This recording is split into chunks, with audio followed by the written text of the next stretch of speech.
On behalf of the board, Ms. Abell, thank you again for expressing interest to serve on the Board of Education. Today's interviews are being recorded and will be posted after all the candidates have completed their interview.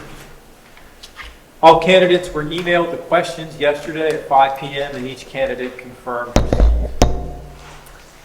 So each board member will ask a question and you'll have 40 minutes to answer all 7 questions and provide a closing statement. The questions will begin on the end with Ms. Thomas, and then we'll work our way around the dais with Ms. Butler-Washington. So please let us know when you're done answering a question, and then we'll move on to the next question. You may return to a question at the end if there's time remaining. The board will take notes and remain silent during the interview, so don't take it personally. We're just trying to keep things fair and equitable throughout the whole process. And I'll give you a 5-minute warning on your time. After the interviews today, the board will confer. When the board reaches a decision, all candidates will be notified. So before we begin, for your record, can you please state your name and address? Jennifer Abell, 9430 Mayday Street, La Plata, Maryland. Okay. Thank you very much. Thank you. And your time will begin after Ms. Thomas reads her question. Good morning. What is your understanding of the time commitment required for this position?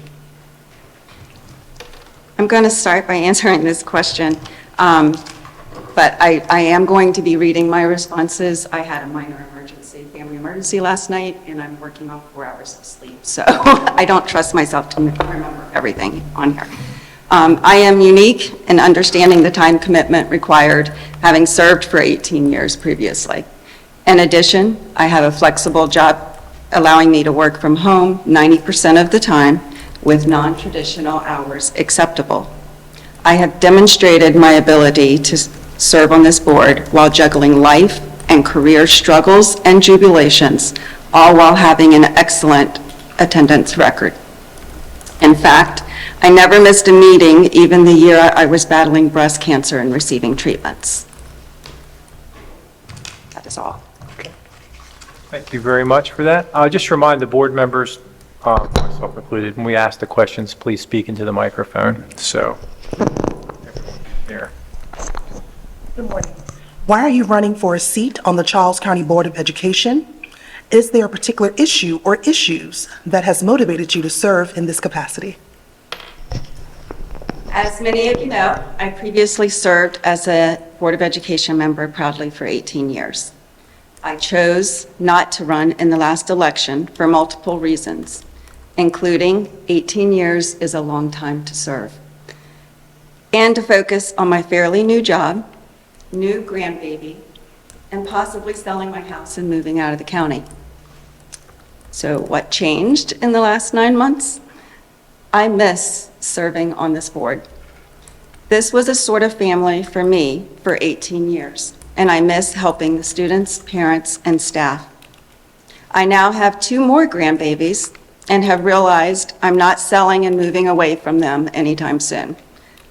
Not to mention, I still don't know where I want to move to, so those plans are on hold. I saw the need here in District 1 and felt like I could fill this void and continue to help our county for another 3 years while I figure out where I want to live when I grow up. As for my motivation, it has not changed since I first served on the board 19 years ago, and that is to advocate for our students, parents, and staff. As a mom of 4 children in the elementary school at the time, I volunteered at school. I was a PTA president. I was the Girl Scout leader for 2 troops, because God forbid they stay in the same troop. I was the Boy Scout leader, president of the swim team, etc., but I still felt like I could do more. As a volunteer in the school, I saw what our teachers were struggling with, I saw our students struggling, and I saw our parents trying to understand what was happening and how they could help. I wanted to help be that conduit or liaison for information and for change. As my children grew through the system, I wanted to make it better, not only for them, but for everyone, and I still do.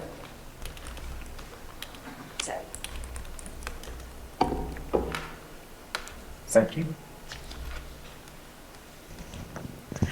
What are your top 3 priorities for the school system, and how do you plan to advocate for those priorities if selected? Okay.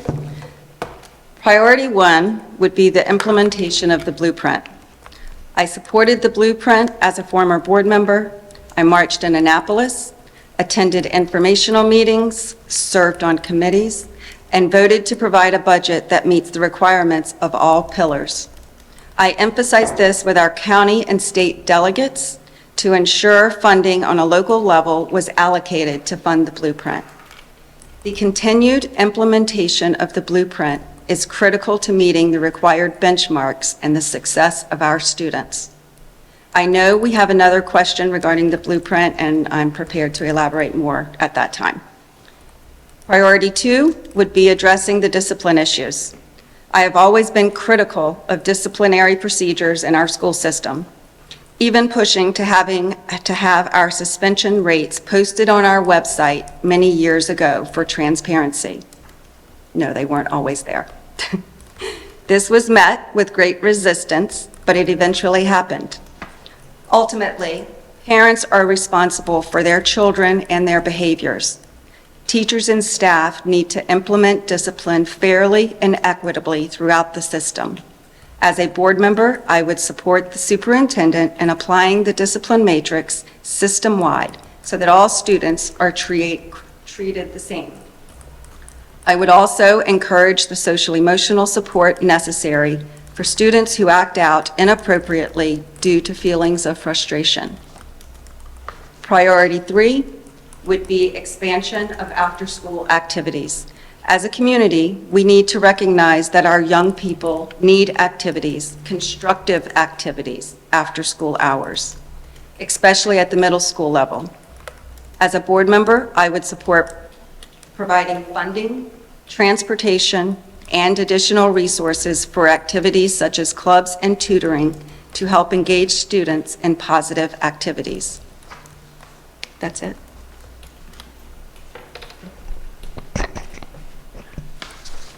Do you feel your views on public education align with members of District 1? I've been a resident of District 1 for over 30 years and a resident of Charles County for over 40 years. I'm involved with organizations throughout the county and have forged relationships lasting numerous years. These relationships exist countywide, but many exist right here in District 1. District 1 has many long-term county residents and has some of the more rural areas, along with District 2, containing most of the farming and outdoor activity in the county. All 4 of my children attended and graduated from Charles County Public Schools in District 1 and 2 at Dr. James Craik, Milton Summers, and McDonough. I understand what District 1 residents expect from public education. As the population in District 1 has grown, particularly in the town of La Plata, I've seen the stress placed on the schools here. I would advocate for additional classroom space to keep pace with that growth, while understanding I serve the entire county and must make sure that resources are equitably distributed. Speaking of districts in the county, I want to close out this question with some numbers for you as statistical data. I was appointed to fill a term in 2004. In the 2006 election, I came in 5th across the entire county. In the 2010, 2014, and 2018 elections, I came in 1st and 2nd across the entire county. Now, we weren't divided into just districts during those elections, but I do have the numbers for the polling places in those districts. And in District 1 polling places, I also came in either 1st or 2nd in all 3 of those elections. I state these numbers as proof that District 1 residents support me as a Board of Education member. That's it. Good morning. What is your understanding of the blueprint for Maryland? Do you support its implementation? Which pillar do you believe is the most important, and why? It's a long one. The Blueprint for Maryland's Future is a set of policies and dedicated funding that is intended to transform Maryland's early childhood, elementary, and secondary education system to the levels of high-performing systems around the world. The goals of the Blueprint are to improve the quality and equity of Maryland's education system so that every Maryland student, regardless of where they live, family income, race, ethnicity, gender, language spoken at home, special needs, and any other unique characteristic, receives a world-class education that prepares them for success in college and career. The Accountability and Implementation Board was created to ensure that the Blueprint's goals are realized. Implementing the Blueprint for Maryland's Future and achieving its goals will take the sustained dedication and commitment of the public and all those charged with implementing it for decades to come.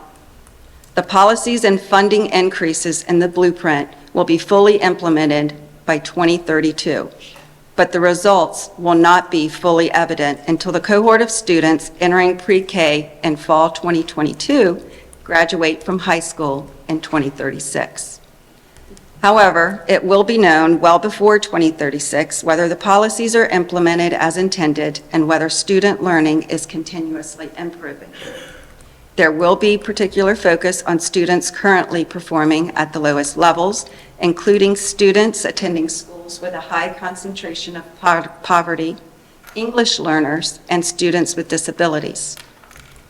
The Blueprint consists of 5 pillars: early childhood education, full-day pre-K, high-quality and diverse teachers and leaders, recruit, retain, and pay.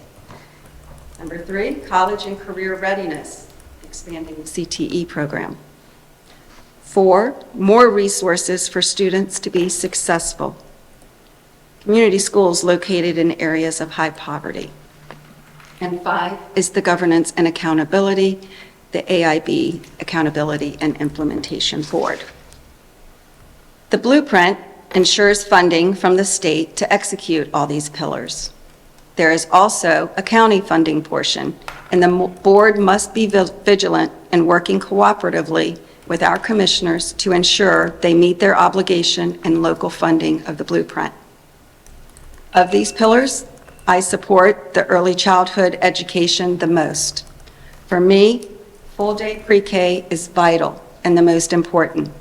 The evidence is clear that a quality pre-K foundation prepares students for elementary school and beyond.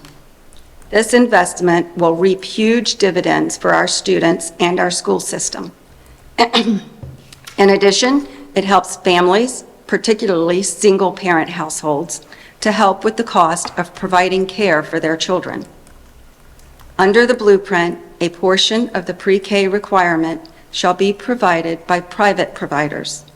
This will alleviate some of the stress on the system, understanding that these providers must meet certain criteria and high standards to participate in the program. Community schools would be a close second for me and would provide immediate wraparound services for people in high poverty areas who otherwise could not afford them.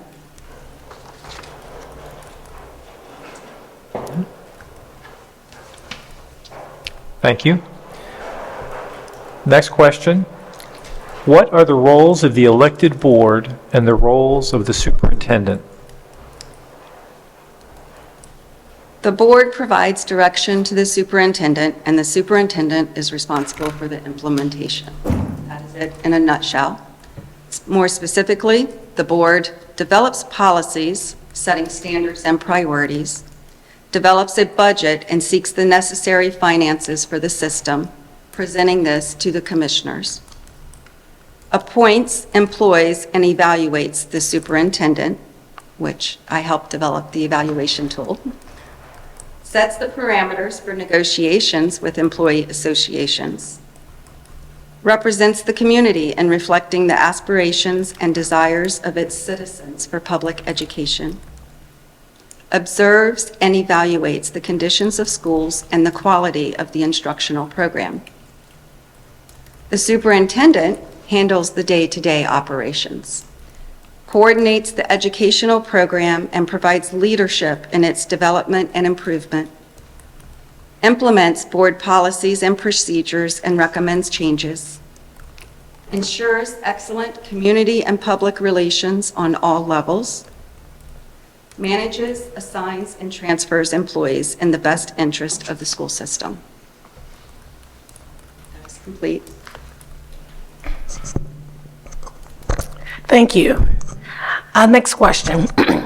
How have your unique strengths, professional, and volunteering experience prepare you to serve on the CCPS board?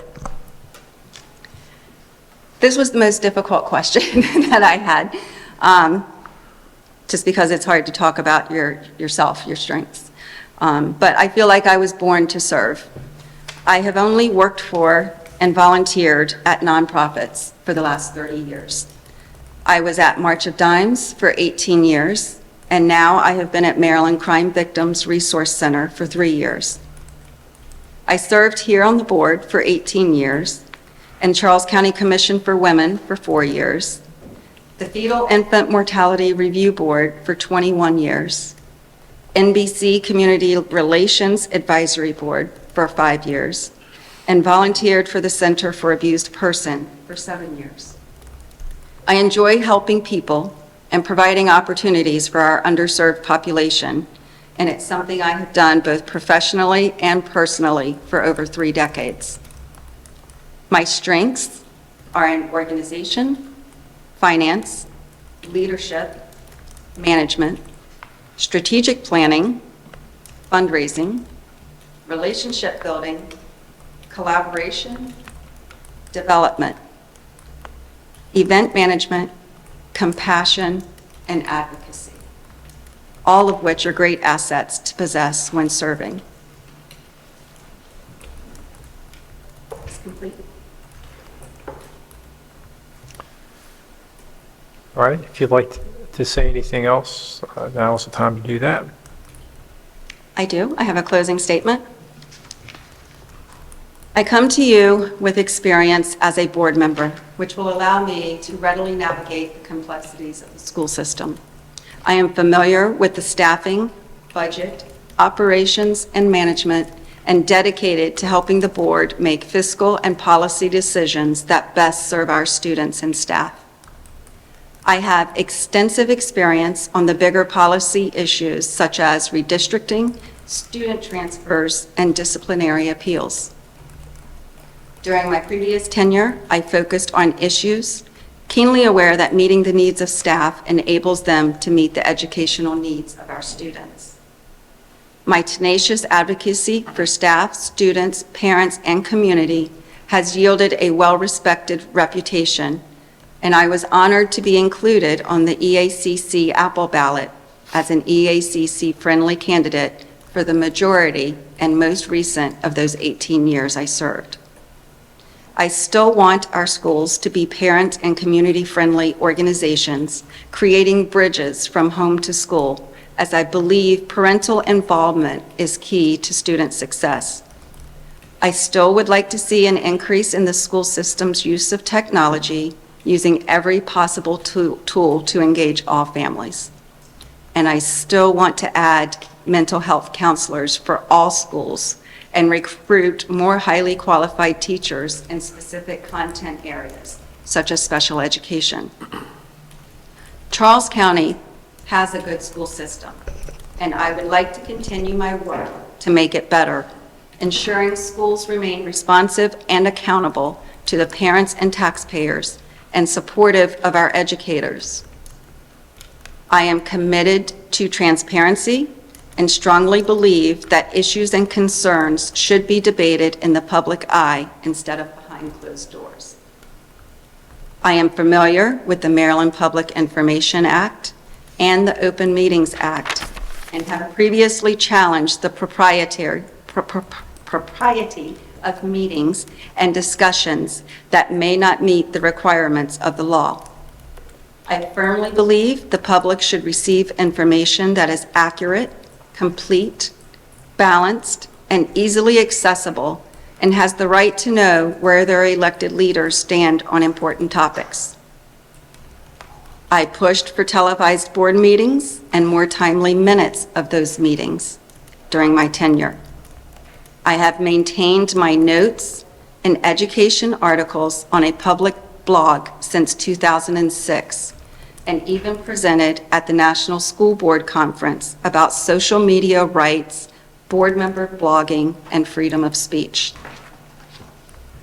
I am not shy about asking the tough questions and demanding answers. It is a necessary part of adjusting to move forward and to improve. I am objective, I do my research, and I listen to the views of others because it is imperative to make informed decisions. I am always accessible and open to all constituents, taking the time to listen to concerns and ideas. I am consistent and speak my mind when needed, all while maintaining civility and decorum. I am okay with not being in the majority vote. For example, I was the one dissenting vote when the board hired Dr. Hill. We may not always agree on everything. In fact, I can guarantee that we won't, but I can agree to disagree and move on to the next topic.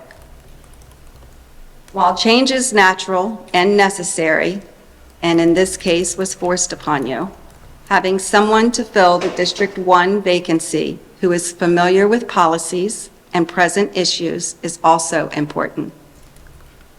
I am ready, willing, and able. I am ready to step up and participate again in decision-making for our schools. Willing to continue to set high standards for our school system, and able to meet the challenges facing this board. Parents send us the best they have every day, and I promise, if selected to fill the vacancy, I will continue to give the best I have to them and to you. Thank you for this opportunity. Right, on behalf of the board, thank you, Ms. Abell.